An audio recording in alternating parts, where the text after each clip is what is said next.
versículos 14 al 17. Evangelio según San Juan, capítulo 17, versículos 14 al 17.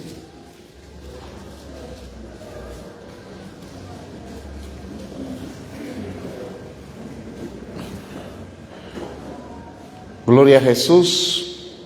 Póngase de pie, oramos. Padre bueno, bendito, danos sabiduría con tu palabra, que entendamos tu palabra, Señor, que pongamos por obra hoy y siempre tu palabra, que atesoremos, Señor, este tesoro tan grande que es tu palabra. Añade bendición, Señor, a nuestras vidas con tu palabra. A todo aquel que escucha tu palabra, bendícelo con tu palabra, hoy y siempre para tu gloria, Santísimo Señor bendito. Amén. Amén. Aleluya.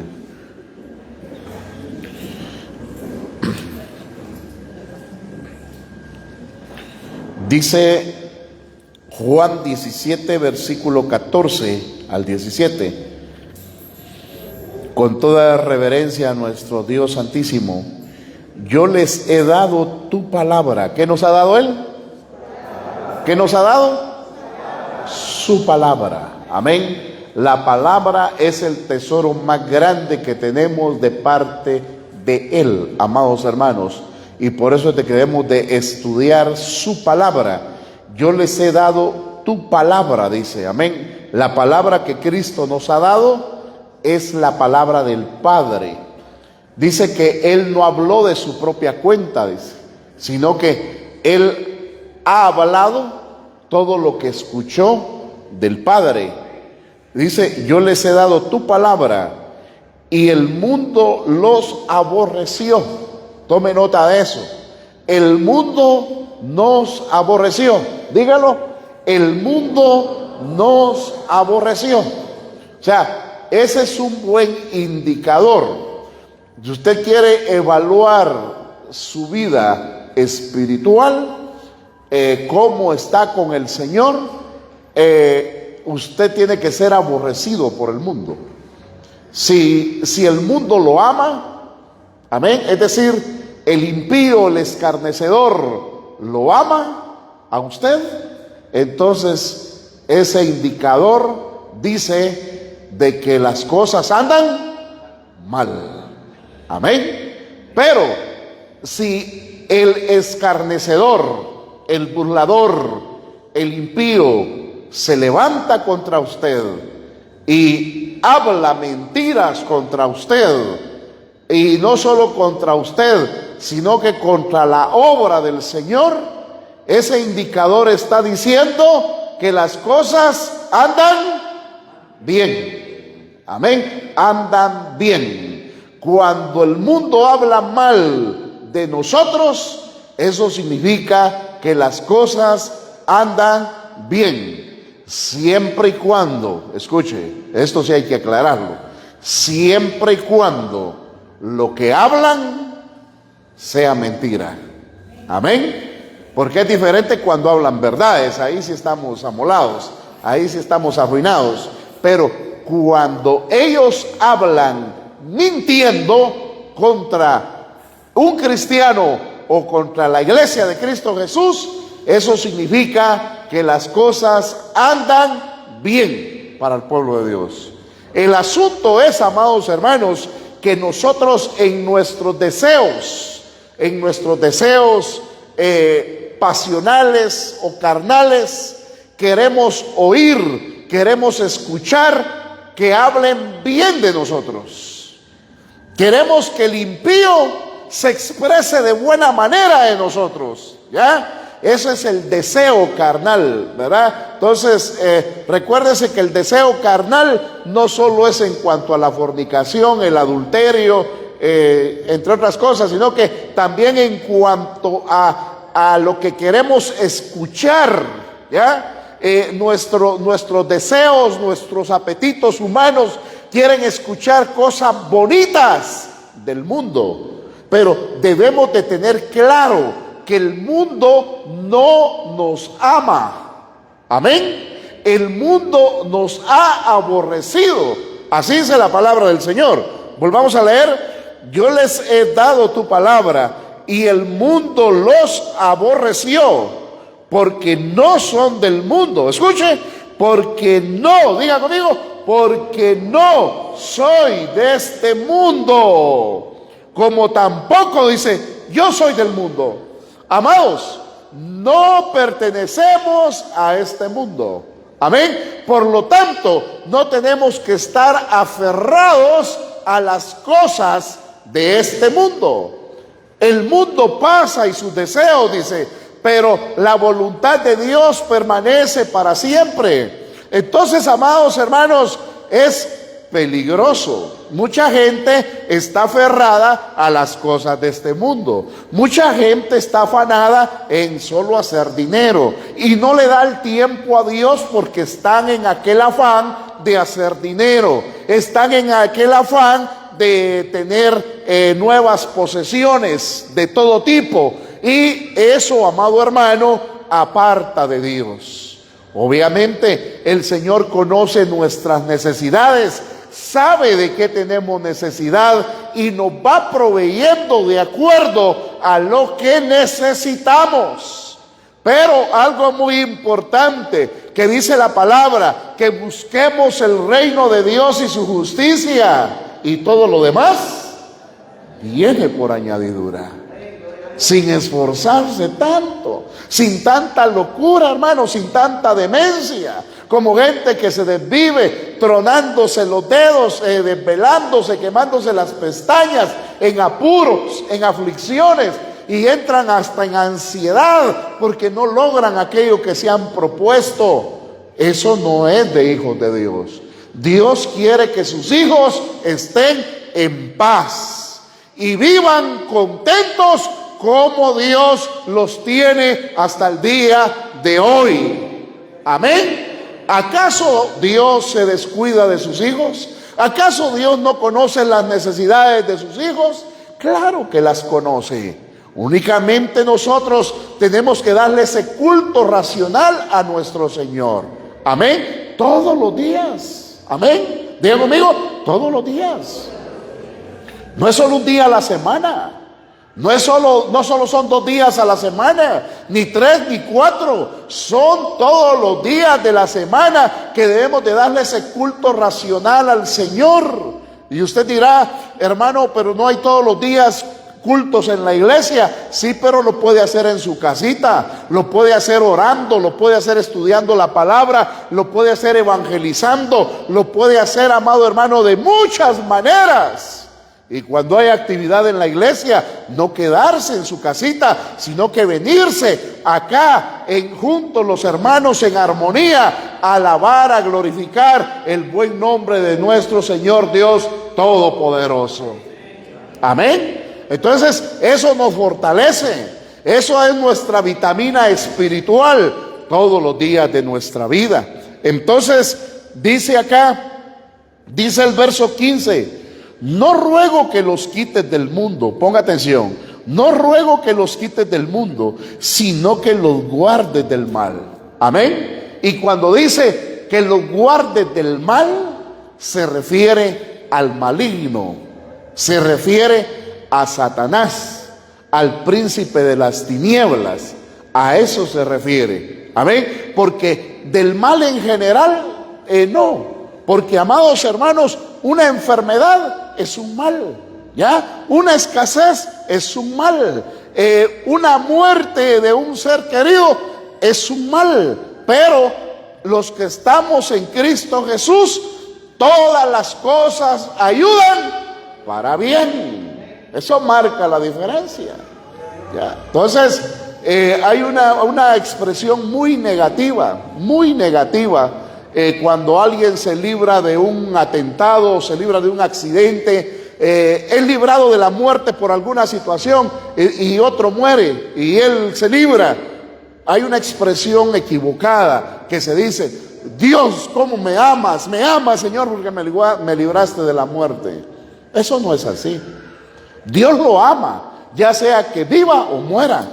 Amén. Si van dos hijos de Dios, uno muere y el otro queda vivo, ¿será que al que murió no lo amaba el Señor? Y al que sigue vivo sí lo amaba. Y solo porque sí lo amaba, no murió, y el otro sí murió porque Dios no lo amaba. Eso no es así. Resulta que el que murió es porque ya le tocaba, y al que no murió es porque todavía no le tocaba. Y tanto al vivo como al muerto, Dios los amaba por igual, si son hijos de Dios. ¿Entendemos eso?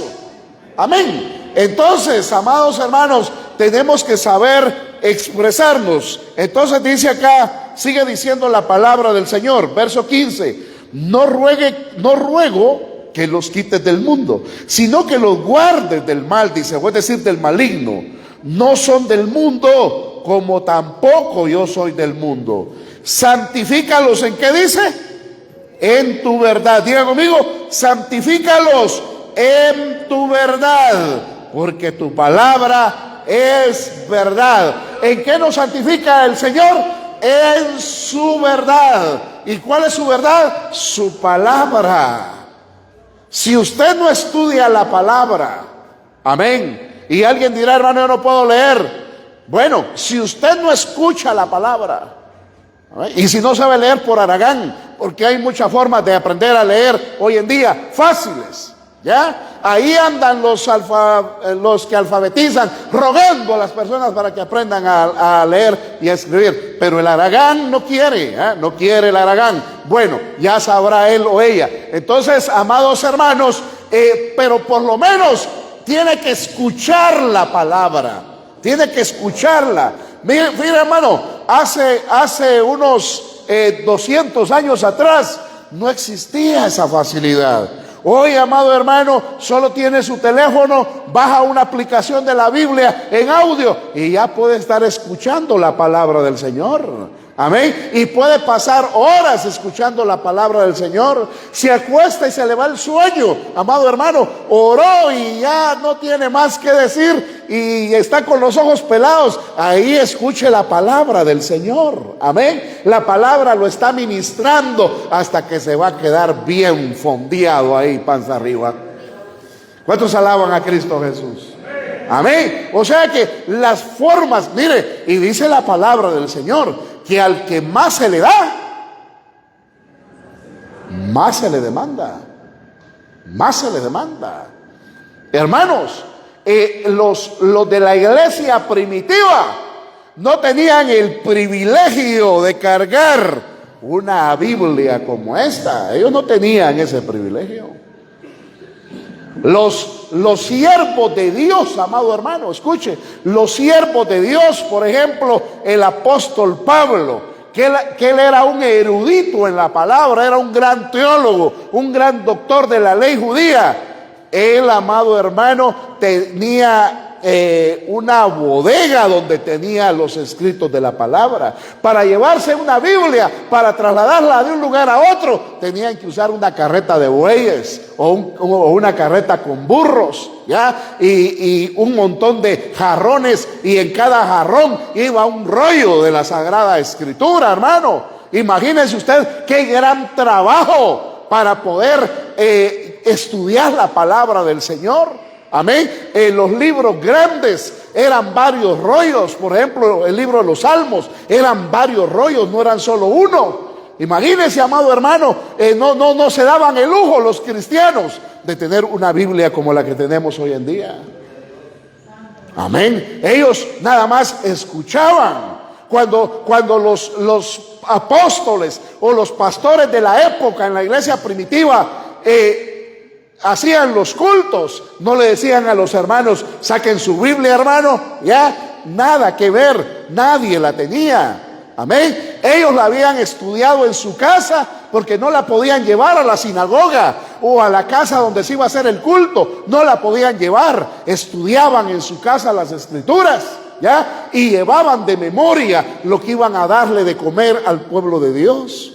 Hoy en día tenemos la bendición de tener este libro foliado, y no solo eso, lo tenemos en aplicaciones en el teléfono, en la computadora, tenemos diversas versiones de la Sagrada Escritura, tenemos concordancias de la Biblia, amado hermano, de tal manera que nos han dado una gran facilidad. Pero si no aprovechamos ese recurso, iglesia bendita, más se nos demandará. Diga conmigo, más se me demandará. Porque aquellos en el tiempo antiguo, no teniendo recursos, sabían las Sagradas Escrituras.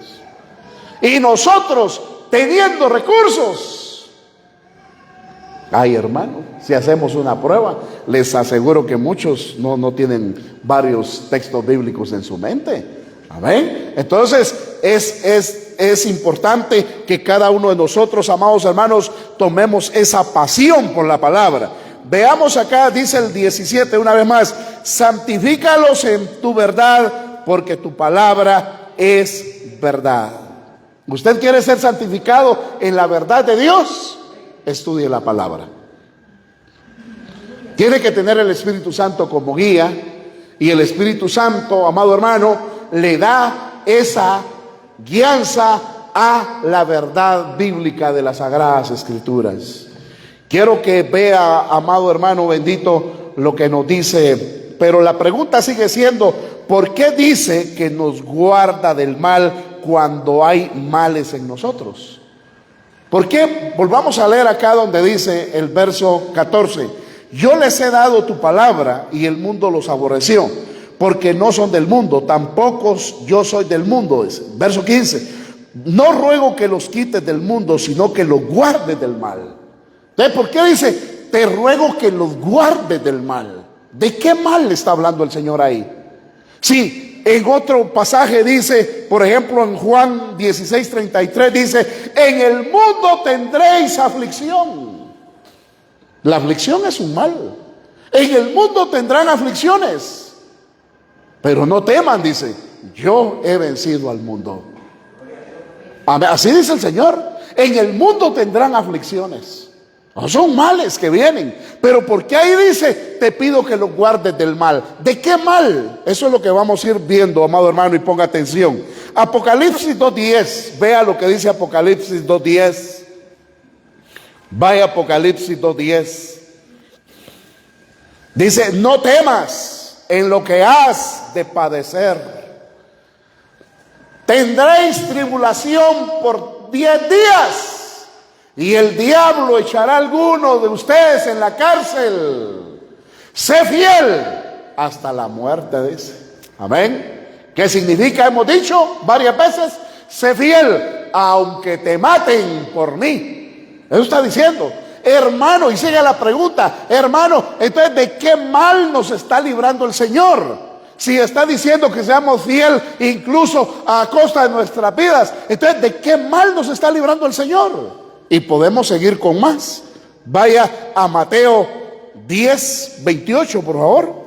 Mateo 10:28.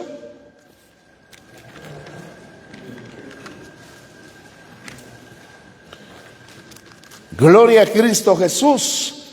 Mateo capítulo 10, versículo 28 dice: y no temáis, dice, no teman a los que matan el cuerpo. Mire lo que nos está diciendo. No teman, hijos, a los que matan el cuerpo. No les tengan miedo, está diciendo el Señor acá. Mas el alma no pueden matar. Teman más bien a aquel que puede destruir el alma y el cuerpo en el infierno. Entonces sigue la pregunta: ¿de qué mal nos libra el Señor? ¿De qué mal está rogando el Señor que nos libre el Padre si nos está diciendo: no teman a los que matan el cuerpo? No se preocupen, que su alma no la pueden matar. Amén. Entonces, y sigue, vaya hacia el capítulo 23 de San Mateo, versículo 34. 23:34. Gloria a Jesús.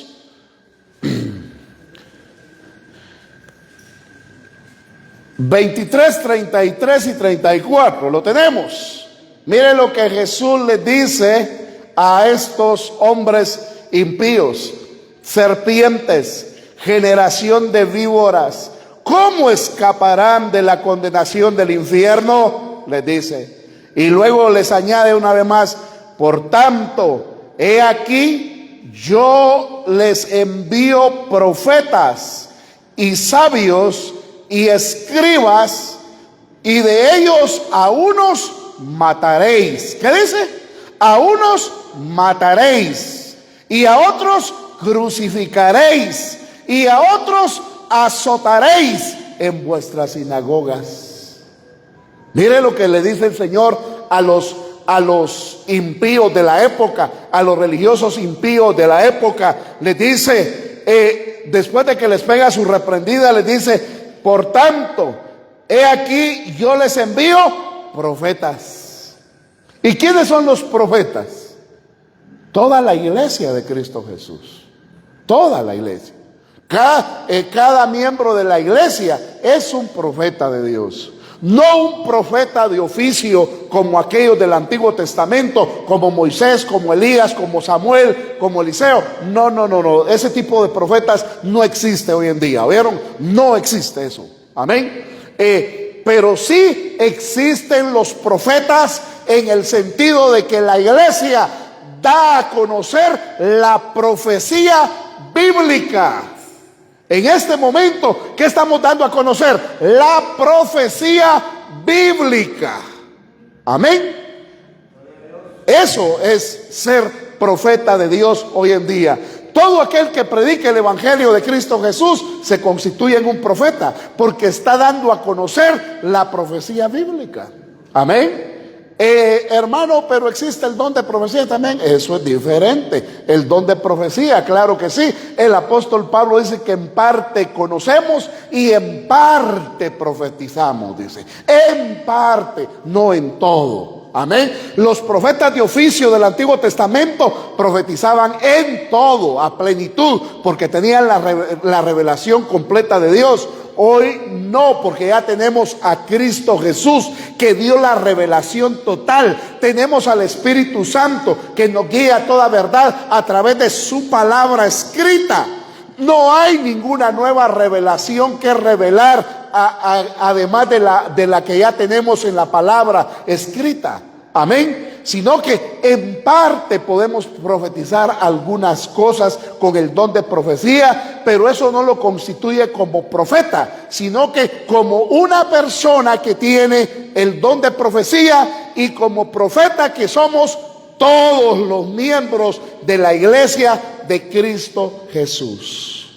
¿Cuántos alaban a Cristo? Entonces sigue acá, vea, dice verso 34: por tanto, he aquí, yo les envío profetas y sabios y escribas. Ponga atención: sabios y escribas. Hermano, por todos estos 2000 años, Cristo Jesús, el Padre, por el mérito del Hijo, a través del Espíritu Santo, ha levantado escribas, sabios. ¿Cuáles son los escribas? Maestros de la palabra del Señor. Amén. Maestros de la palabra del Señor. Y eso no está exento en el día de hoy. Yo conozco a grandes maestros de la palabra del Señor. Bueno, acá en Guatemala no conozco a ninguno, por cierto. Los han de ver, ¿verdad? Pero no conozco a ninguno. Pero, por ejemplo, por decirle algo, por mencionarle algo, el país de República Dominicana, por ejemplo, conozco a 3 grandes maestros de la palabra de Dios en ese pequeño país.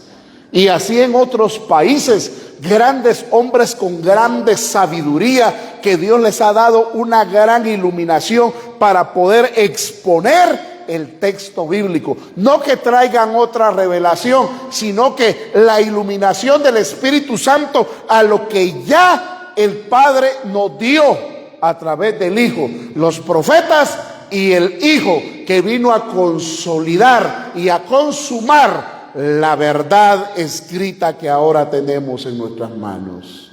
¿Cuánto glorifican al Señor? Y dice, ¿y qué dice acá? Sigamos leyendo.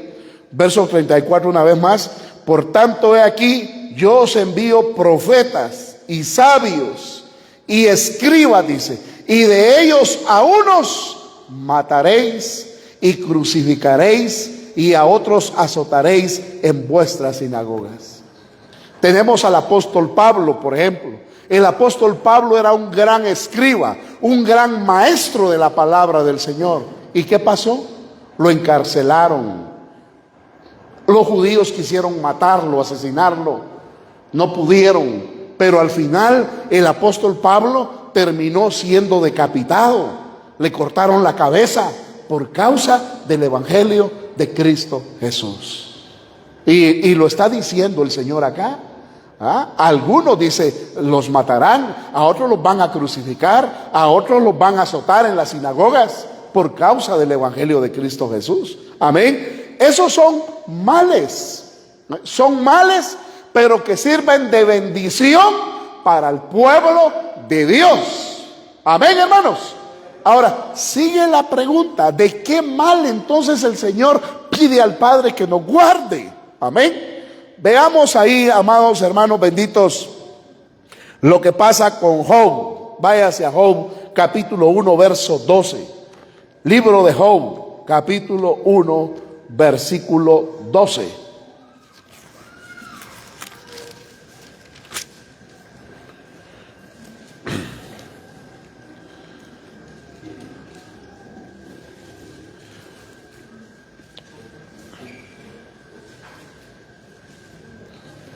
Vamos a leer, amados, vamos a leer desde el 8, vamos a leer, 1 al 8.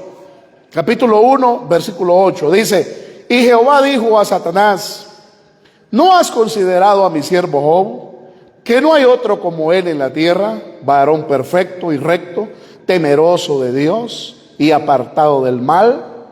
Respondió Satanás a Jehová y dijo, ¿acaso teme Job a Dios de balde? Miren qué ingrato este perverso, lo que le dice. ¿Acaso teme Job a Dios de balde? ¿No le has cercado alrededor a él y a su casa y a todo lo que tiene? Mire, el diablo sabe que los hijos de Dios tienen un cerco. Diga conmigo, el diablo sabe que yo tengo un cerco, una protección, ya, una barrera, una muralla. Por lo tanto, él no nos puede tocar, porque Dios nos ha cercado. ¿Cuántos alaban a Dios por eso? Amén. Así es que ustedes preocúpese y deje de andar mencionando al diablo a cada rato, porque usted tiene un cerco de parte de Dios. Y mientras usted se mantenga fiel a Dios, diga conmigo, fiel a Dios, mientras me mantenga fiel a Dios, obediente a Dios, ese cerco no se rompe. Ese cerco se mantiene cerrado, íntegro, sellado. ¿Cuántos alaban al Señor? Fíjense que el único que puede romper ese cerco, solo hay alguien que lo puede romper. Ningún demonio, ningún diablo lo puede romper. Ni Dios mismo lo puede romper. No porque no pueda, sino porque en su principio de justicia Él no lo rompe. El único que puede romper ese cerco somos nosotros. Somos nosotros. Somos los únicos que podemos romper ese cerco si desobedecemos a Dios. Si le somos infieles a Dios, rompemos ese cerco. De lo contrario, ese cerco no se rompe, porque es poder de Dios para gloria de su santo nombre. ¿Entendemos, amados? ¿Y qué más dice? Acá, verso 10 una vez más, ¿no le ha acercado alrededor a él y a su casa y a todo lo que tiene? Al trabajo de sus manos has dado bendición, por tanto sus bienes han aumentado sobre la tierra, dice. Pero extiende ahora tu mano y toca todo lo que tiene, y verás si no blasfema contra ti en tu misma presencia. Mire lo que dice el diablo. Pero extiende tu mano sobre él y toca todo lo que tiene. No le dice, pero déjame que yo lo haga añicos. No, sino que extiende tu mano. Le dice Satanás a Dios. O sea que Satanás reconoce su inferioridad, reconoce la supremacía del poder del omnipotente. ¿No ha entendido eso, hermano? El diablo, amado hermano, no puede hacer nada contra usted, a menos que Dios se lo permita, o por nuestra desobediencia. Pero aún esa desobediencia que acarrea azote, en medio de eso es para su bien. ¿Cuántos alaban a Cristo? Entonces dice, sigue diciendo acá el texto, amados, dice el verso 12, dijo Jehová a Satanás, he aquí, todo lo que tienes está en tu mano. Ponga atención, solamente no pongas tu mano sobre él. Eso significa, solamente te ordeno que no toques su integridad de espíritu. No te está permitido. Puedes demolerle todo, pero no toques su integridad de espíritu. Ahí nos vamos acercando entonces al mal del cual Dios nos libra para gloria de su santo nombre. Vayamos rapidito a Proverbios. Proverbios capítulo 4, verso 23. Proverbios 4, 23. ¿Qué dice la escritura? Sobre toda cosa guardada, guarda tu corazón, porque de él mana la vida. Diga conmigo, iglesia, sobre toda cosa guardada, debo guardar mi corazón, porque de él mana la vida. Y recuerde algo, cuando acá habla de corazón, acá en este pasaje, y en muchos pasajes, no en todos, pero en estos pasajes, cuando habla de corazón, no se refiere al órgano de carne que tenemos acá, no se refiere al corazón de carne, porque ese corazón de carne, amado hermano, únicamente sirve para bombear la sangre a todo el torrente sanguíneo del cuerpo humano.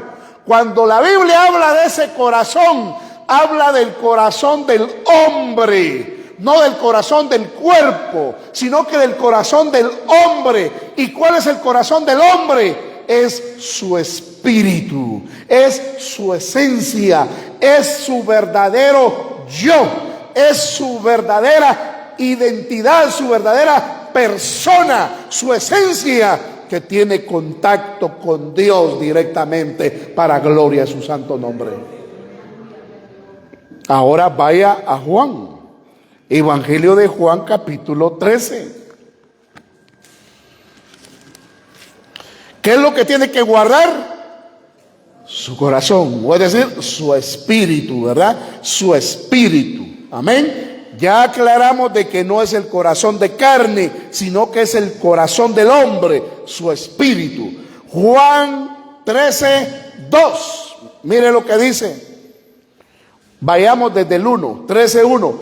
Antes de la fiesta de la Pascua, sabiendo Jesús que su hora había llegado para que pasase de este mundo a el Padre, como había amado a los suyos que estaban en el mundo, los amó hasta el fin. Y cuando cenaban, ponga atención pues, ponga atención, porque aquí está la respuesta. Y cuando cenaban, como el diablo, ¿quién? como el diablo ya había puesto en el corazón de Judas Iscariote, hijo de Simón, que le entregase. ¿Qué fue lo que Satanás minó de Judas? Su corazón. Por eso el Señor dice: hijo mío, dame tu corazón. Eso es lo que el Señor nos guarda. Amén. ¿Qué es lo que le pide al Padre? No te pido que los saques del mundo, sino que los libres del maligno en su corazón. Que el diablo no vaya a entrar a nuestro corazón. Que el diablo pueda despedazarnos físicamente, no hay problema, nos puede atropellar, nos puede matar, nos puede quitar todo, los bienes, la familia, no hay problema. Lo importante es de que Dios guarde nuestro corazón, nuestro espíritu. Y esa era la cobertura que Judas no tenía. Esa era la protección que Judas no tenía. ¿Por qué Judas, amado hermano, estaba entre los 12? Judas estaba entre los 12, pero no estaba convertido. Dice que era ladrón, dice. Judas era ladrón, era mañoso, era hipócrita, era mentiroso, amado hermano. Era un gran canalla. Y él pensaba que se las hacía a Jesús, pero Jesús todo lo sabe, amén. Y estando en esta tierra, Jesús todo lo sabía. En él estaba la omnisciencia y podía ver las actitudes de Judas en su corazón. Y por eso, amado hermano, cuando un corazón no está vuelto a Dios, o es decir, no está convertido a Dios, está desprotegido. De nada sirve que tenga una protección de su casa, de sus bienes. De nada sirve que tenga una protección de que no le maten su cuerpo. De nada sirve si está descubierto, desprotegido su espíritu. Satanás entra y sale fácilmente, así como hizo con Judas. Veamos lo que dice Lucas 22. Lucas 22, 3.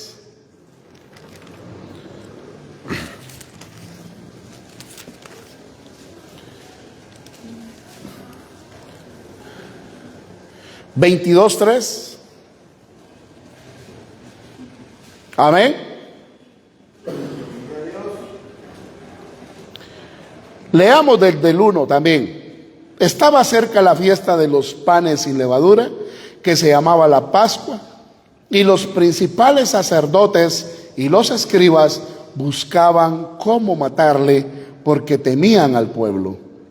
Y entró Satanás en Judas. Vea lo que dice. Y entró Satanás en Judas.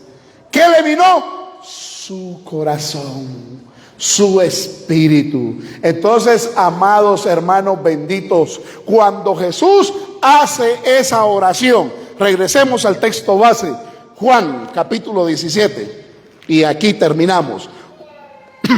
Juan capítulo 17, versículo 14. Amén. 17, 14. Aleluya, gloria a Jesús. Dice: yo les he dado tu palabra, amén, y el mundo los aborreció, porque no son del mundo, como tampoco yo soy del mundo. Verso 15: no ruego que los quites del mundo, sino que los guardes del mal. Entiéndase, del maligno que vaya a minar su espíritu. A eso se refiere. Porque de morir del mal, de que lo maten a uno, de eso no. La iglesia de Cristo Jesús, amado hermano, por 2000 años ha sido perseguida, atribulada, atropellada, demolida, amado hermano, matanzas por todos lados, y hoy no es la excepción. Hoy estamos viendo, amado hermano, en Asia, en África, especialmente en Siria, que están masacrando a miles de cristianos. En Siria están decapitando a miles de cristianos por causa de Cristo Jesús. No es de ese mal al que se refiere la palabra. sino que se refiere al mal de que guarde nuestro corazón, nuestra esencia, nuestro espíritu, que cuando venga la persecución, amado hermano, que cuando vengan aquellos opresores de la iglesia, aquellos que nos aborrecen verdaderamente, vengan y digan: ellos son cristianos, ellos son esos aleluyas mentirosos. Nos tratan de mentirosos, nos tratan de hipócritas, nos tratan de ladrones.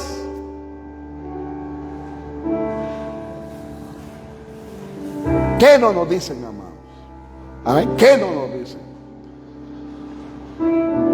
Entonces, cuando se suelte la persecución acá en Guatemala, y usted no puede decir, iglesia, ponga atención, nadie puede decir: eso no sucederá. Eso no sucederá. Porque si usted dice eso no puede suceder, entonces usted no es parte de la iglesia de Cristo Jesús. Porque, repito, la iglesia está siendo perseguida, masacrada desde hace 2000 años y no ha parado esa persecución. Y esa persecución que está en esos países islámicos, temprano o tarde, pasará acá, llegará acá. Así es que usted tiene que estar preparado para que el momento en que le digan,